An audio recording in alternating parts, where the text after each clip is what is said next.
My name is Hélène Binet. I'm a photographer. I come from photography. I've been photographing space for the last 30 years. Grew up in Rome, enjoying the history of architecture there. And since 30 years, I've been looking at space, feeling space, understanding space, and try to see what photography can do. I use a film camera, I use a lot of black and white. And today I'm delighted to be here in the National Gallery to discuss why this painting has been important for my career, for the way I look at space, and for the way I dream about being somewhere like this little room. Well, thank you very much for joining us, ladies and gentlemen. My name is Herman. I'm the curator of modern and contemporary projects here at the National Gallery, and I'm delighted to welcome Hélène Binet with us today. We have one of our Unexpected Views talks. This is a monthly lecture series that we're getting together that is supposed to be anything but a lecture. Lectures at national galleries, at big museums, are very often a standard model where somebody with expert knowledge conveys that knowledge to visitors. That's a wonderful thing that can be great fun. That's not just what we want to do. What we want to do is to provide a forum of really discussing with practicing artists, with practicing cultural producers today, why works of art in general, and particularly the ones that we have in the National Collection, are of relevance to contemporary artists and makers now. What is it that people find interesting, that artists, thinkers, makers find fascinating about the paintings that we have here in the National Collection? And in that respect, I'm particularly happy to have Hélène Binet with us tonight. We're going to have about, let's say, 20-30 minutes of an informal discussion about a painting of Hélène's choice, after which there will be time for question and answers. But it is really supposed to be a bouncing around of ideas, an investigation of what makes this painting, Johannes Vermeer's A Young Woman Standing at a Virginal, what makes it relevant to Hélène, to her practice, to her work now. Now, Hélène Binet was born in Sorengo. She studied photography at the Istituto Europeo di Design in Rome, where she grew up, and where she soon developed an interest in architectural photography. She lives in London, but really exhibits internationally, is recognized internationally, and over the period of the past 25 years, maybe, Hélène has really photographed both contemporary and historical architecture, including buildings and structures by architects ranging from Alto, Le Corbusier, Zaha Hadid, to Andrea Palladio, Peter Zumthor, many others.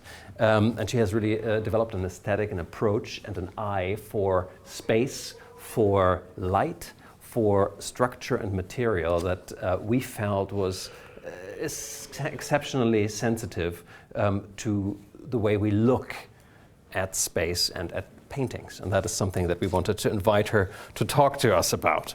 Hélène's work has been published in a number of books, is shown in both national and international exhibitions, and among the numerous awards and recognitions, we have just recently had the Ada Louise Huxtable Prize, and in 2018 the Julius Stuhlmann Institute Excellence in Photography Award. Before I start our conversation with Hélène, I also would like to take the opportunity to thank Hiscox, which is our supporter for the evening. Hiscox makes these talks possible. They will be, as we said, filmed, and they will be accessible to a wider audience afterwards as well. But without much ado, please welcome Hélène Binet.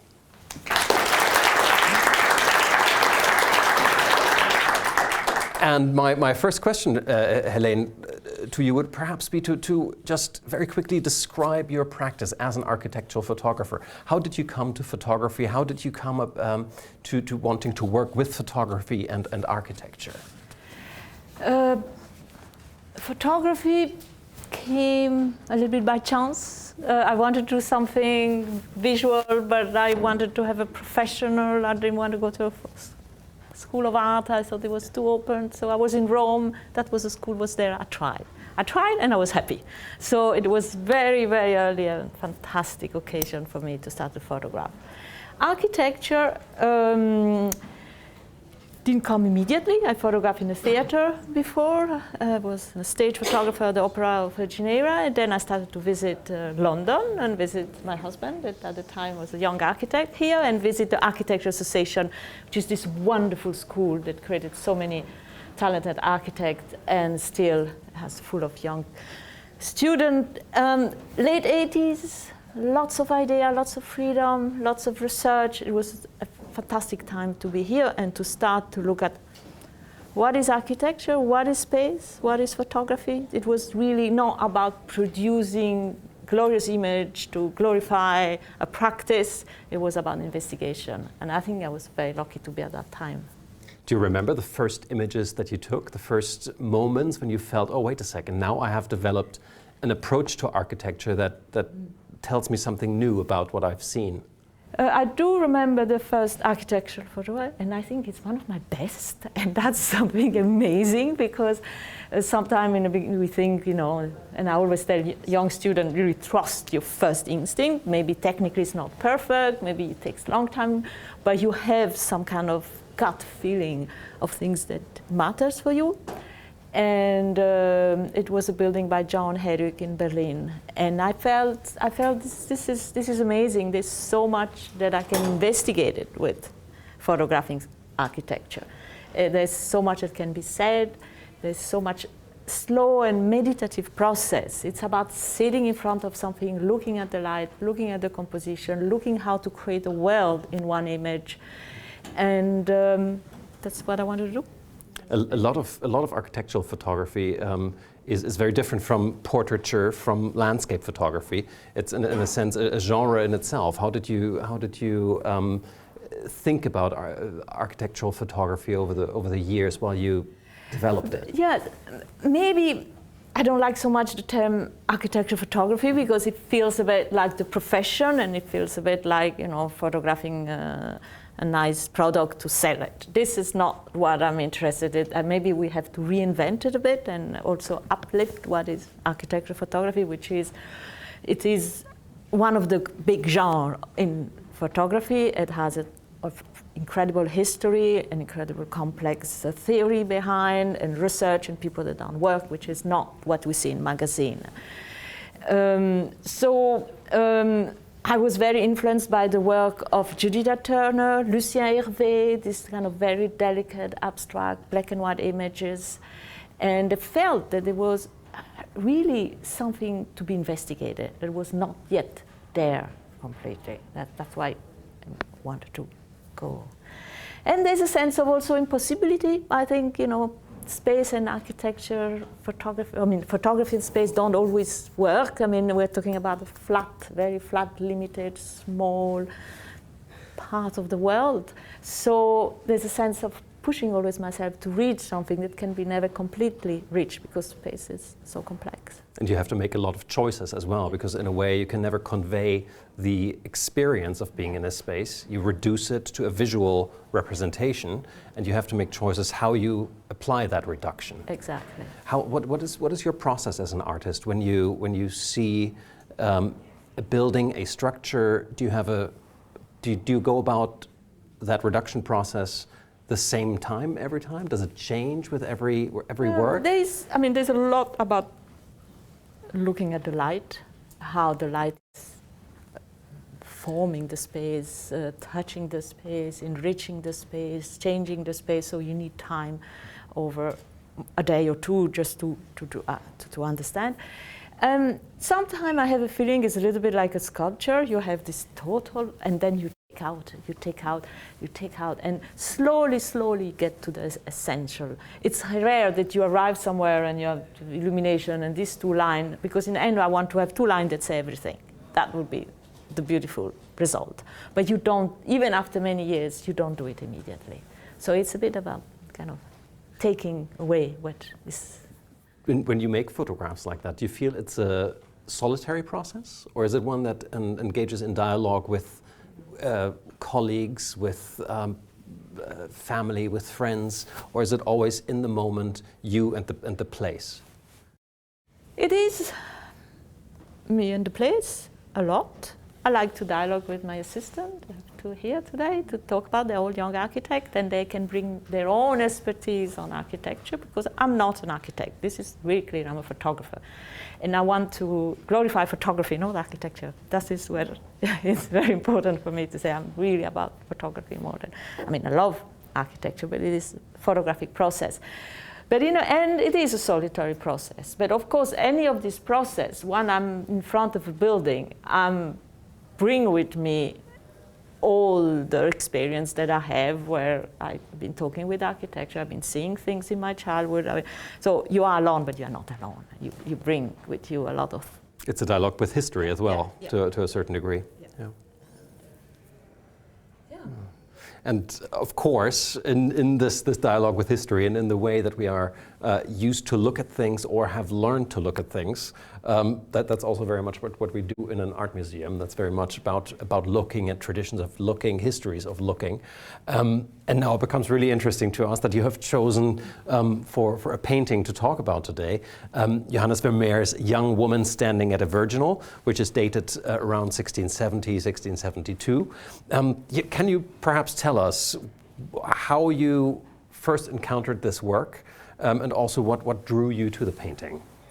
I mean, I encountered here, just arriving here and working and visiting the National Gallery. My husband is Dutch, so of course he was taking me to all this precious historical moment that are part of his culture. And I was immediately struck by this painting. Also the one at Kenwood House. But there is something that has been for me extremely important and guiding a lot of my photographic decision. And there, of course, there's a light, but this is maybe the most obvious, the light. But first of all, the capacity of creating a complete world where everything works together, everything is somehow interlocked together. You cannot take one thing away. And you can enter the space. And that's what I want to do, or hope to do with my photograph, that you inhabitate the space. And that's something that happened here. You are invited by the chair, you are invited by the gaze, you are invited by the complexity to enter. And there we can talk for a long time, but then for me there is something which is beautiful here. It's the silence of the white or beige walls. And the amount of space that you need around the intense space to hold them and to compose them and to have more, like in music, you need a moment of silence to be able to understand the rest, and how nicely, very, very nicely composed together those moments of silence are they. It's, for me, that's an absolute beauty of this painting and something that I carry all the time with me. It's this very, very delicate, parallel, very intellectual space, because it's all about pure geometry, and for me it's also about abstraction. It's almost a more view of infinity, because you just have a wall where you reflect, and the way it's done here is absolutely fantastic. What I find very interesting as an art historian, which is that baggage that I bring with me when I look at paintings, very often we, and particularly for Dutch and Flemish paintings of this time, particularly Dutch paintings, viewers sometimes feel like, Dutch paintings of this time need to be unlocked. There's a riddle that's going on. There's lots of symbolism, and there's lots of, it's almost like a roman du clef, where I need to find a secret meaning behind all the symbolism that is there. And a lot of times that is true. What I find interesting that that you're describing actually an essentially different way into the painting. In the painting here, we see a number of paintings that are painted. There's a Cupid that's holding up a card. We see the main character protagonist standing at the Virginal. There have been all kinds of scholarly research that has been done looking at the symbolism of this Cupid holding up a card, perhaps referencing love, fidelity, love towards one person only. There have been connections between music and fidelity that have been looked into. All of that is very valuable, very valid, very interesting, but what you're doing is actually providing a way into that's based on our own experience and our own way of looking.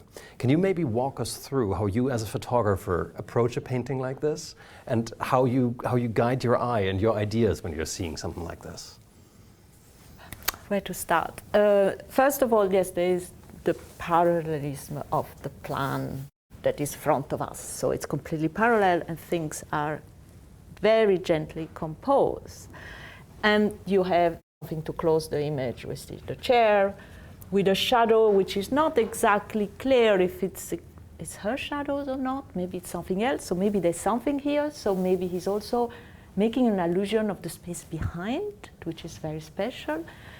Then you start to think, there's a wall here or not? I think there's a wall, because if not, the light would be much darker immediately, and you need bouncing light to make something so homogeneous.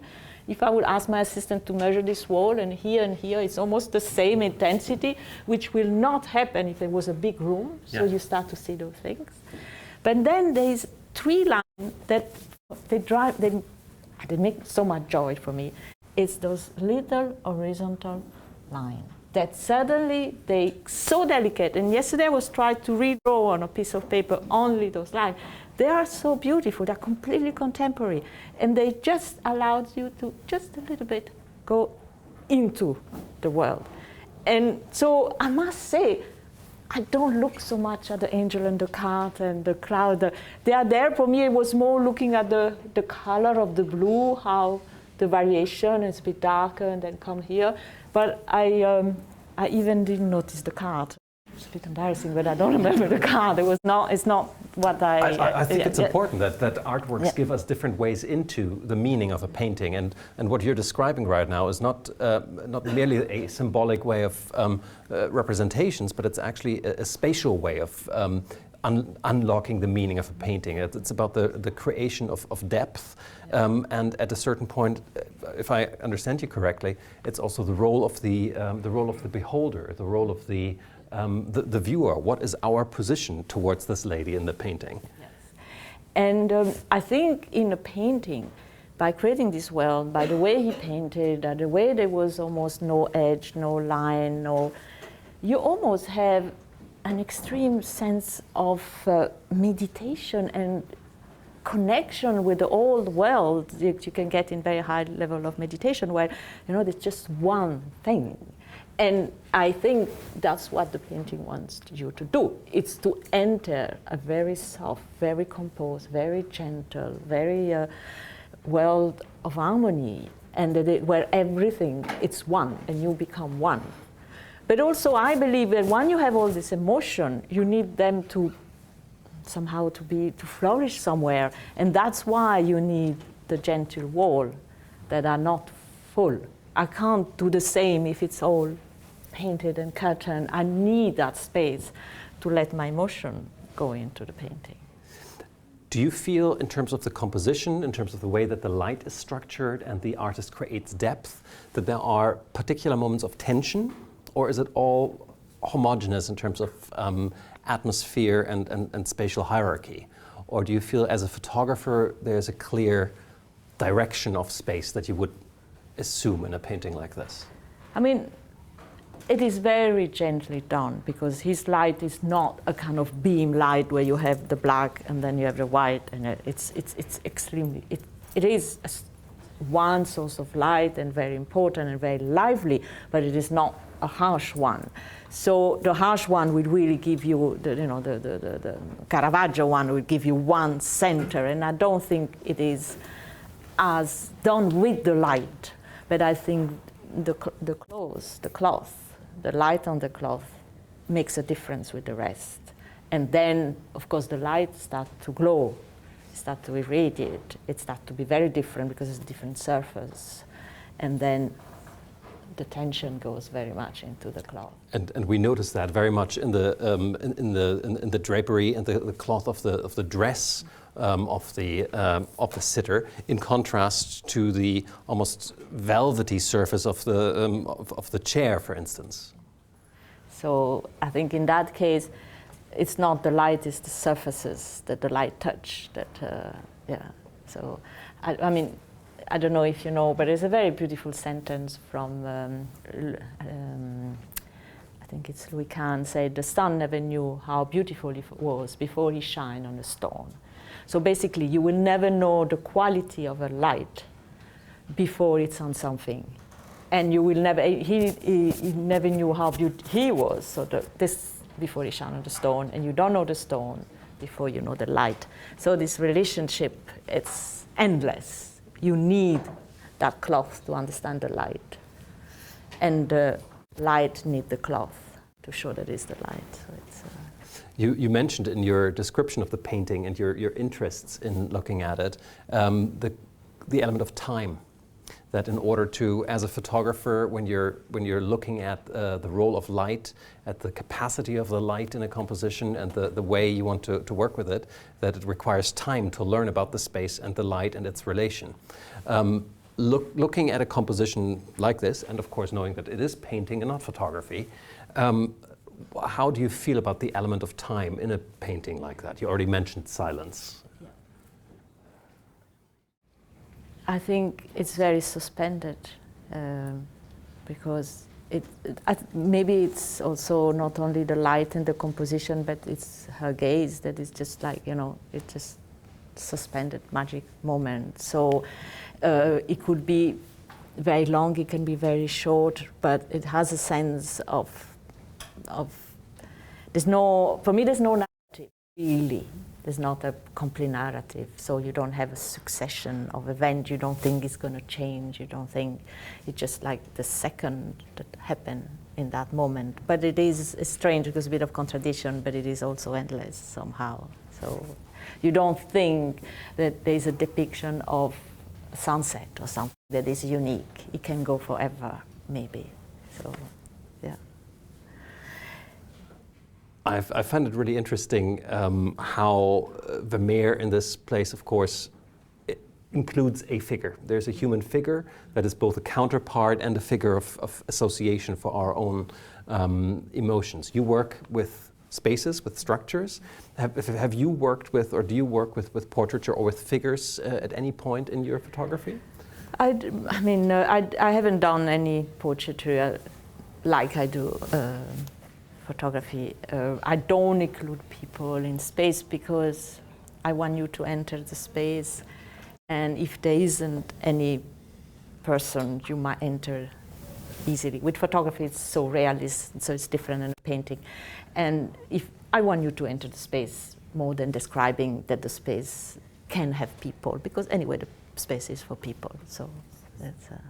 Yeah, I'm trying to tease out, of course, the differences between photography and painting, and trying to understand how the element of time that we described plays into it. And what I found interesting was also the idea of looking at this painting in what you described as serenity, that gives us an idea of time, of almost a meditative space, and that requires time to view it and to perceive it. And of course, a painting has been made over a very long period of time. So there's a certain amount of time that looking at paintings requires from us.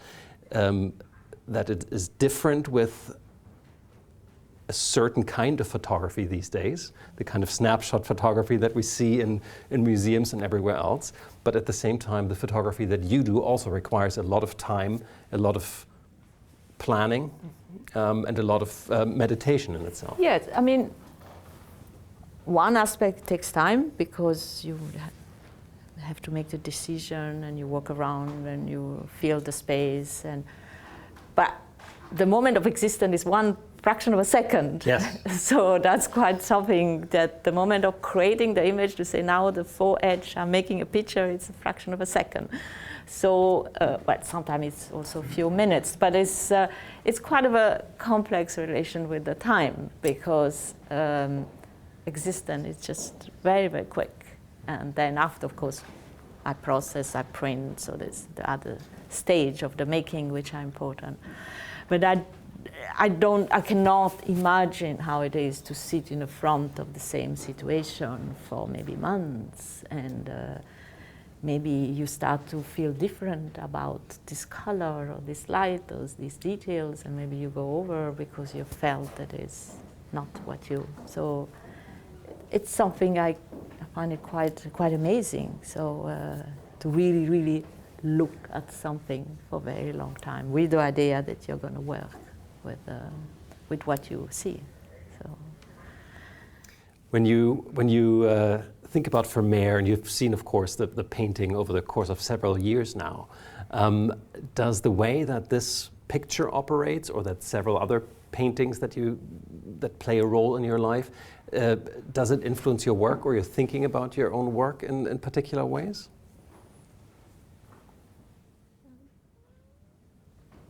I think yes. I think the sense of daring, I think, because they're a daring painting for me. There's a sense of, the way, I mean, again, that frame, that black frame around the edge and that little black line, it's a very clear moment of graphism, and so it is a kind of energy that you want to always have, that you are daring to say something. It is completely yours and completely new. And these lessons, you keep it with you. They give you trust that you have to do something. It's never something direct, but it is about an attitude, and to be also very honest with yourself, perceive and slow. He made very few paintings in his life, and he had a short life, but this is also incredible quality. So.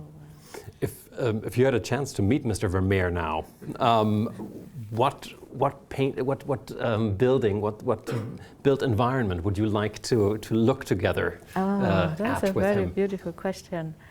Where would I take him? I will take in a building where the light is very important, and I know he's extremely well rated in architecture. It's Peter Zumthor, but he's really a master of light. The way he managed to bring light in the building and create a moment of life, and I think it will be wonderful to sit down and just look at the light. And maybe just one final question. When you're working with young photographers these days, with photographers who are developing their eyes, who are developing their ideas about space, light, photography, and our relationship to those images that photography creates, what are the things that you feel they should look at when looking at Vermeer, when looking at other paintings in collections such as this? Well, I think the first thing is to tell them to discover by themselves. Because if I tell them to look at the line that are entering the space, I will guide them already. And what you want is actually that they have their own reaction about the space that you think has been so wonderfully depicted. And they will discover maybe something I haven't seen. So it is about taking time. It is about trying to see something with the eyes of a child and never seen it and rediscover. But to say too much, I think that will not. After that, somebody can talk about it. Then you can say, well, have you also thought about this? But I think the discovering is the way of looking at the painting. So I think ideally we should come here and not have any caption and not have anything and just feel, and then go back home and then say, what did we see? And start to have another part of the brain working, but the first impact should be just... That's interesting, though, because now you also describe that it's very often, we go back to the dialogue thing. It's about talking about the paintings and talking about the works and exchanging your ideas with friends, with family, with partners. And I think that's also something that I really enjoy about particularly paintings in these rooms, that they are very often to me an invitation to discuss things, an invitation to imagine what might happen here, and that moment of dialogue between us as viewers is something that I personally feel extremely rewarding. And I think it's something that I find also in your photographs, that when looking at them together with friends, family, and discussing them, discovering them, and looking at them together becomes a very, very important moment.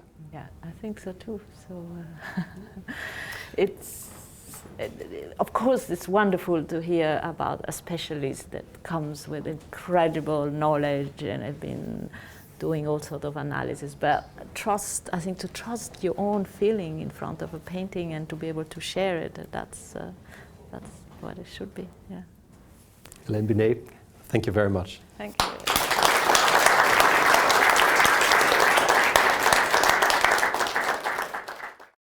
Thank you for watching the talk. If you want to do more, please look at my link. It's in the description.